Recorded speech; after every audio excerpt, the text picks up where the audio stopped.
Uh,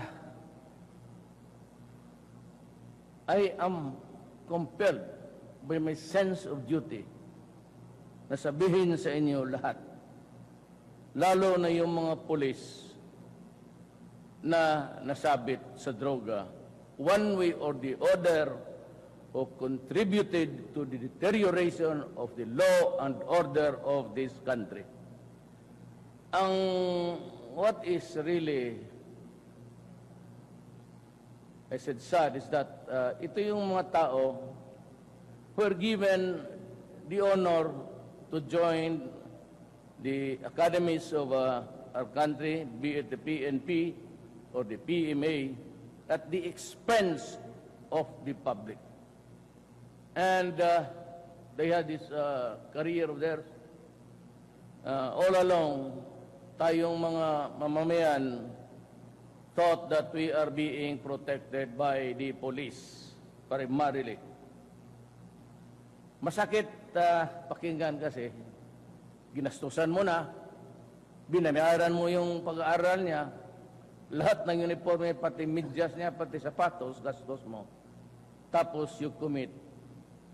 By any language, it is really treason. And I'd like to name publicly General Marcelo Garbo. He was a protector of the drug syndicates in this country. General Vicente Luot, who is now the mayor of Cebu, in one of the municipalities of Cebu. General Diaz, the former regional director of Region 11. General Pagdilao, former regional director in CRDO. General Tinio, former QCPD director. As this time, I order them relieved from their assignments and report to the Director General.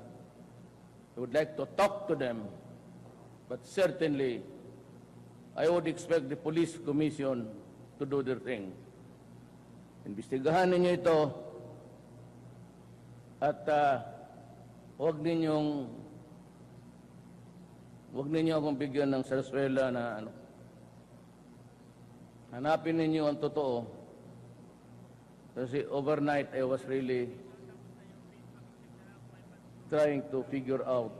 I do not necessarily humiliate people.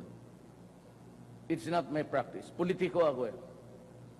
Kung mayor-mayor lang ako, o wala naman akong kasali dyan sa bayan na yan, the Republic of the Philippines, okay lang.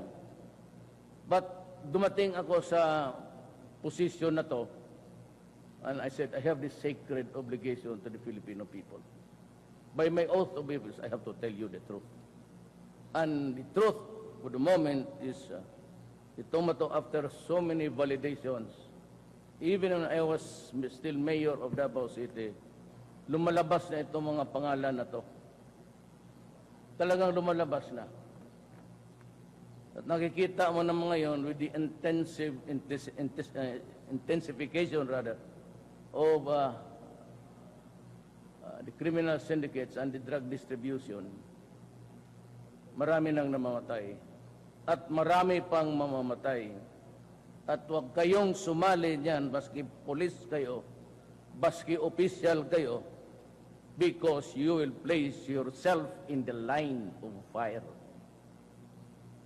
Hindi ako mayabang, politiko ako. I mean, I keep silent, or sige lang, ariglo ito, okay lang. Pero huwag ninyong sirain ang bayan. I've been warning everybody.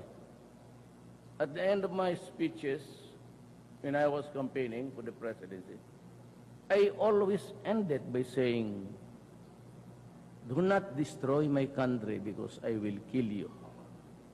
Do not destroy the young people of this country because I will kill you. Kung hindi pa naman sapat sa lahat yan, ay ewan ko.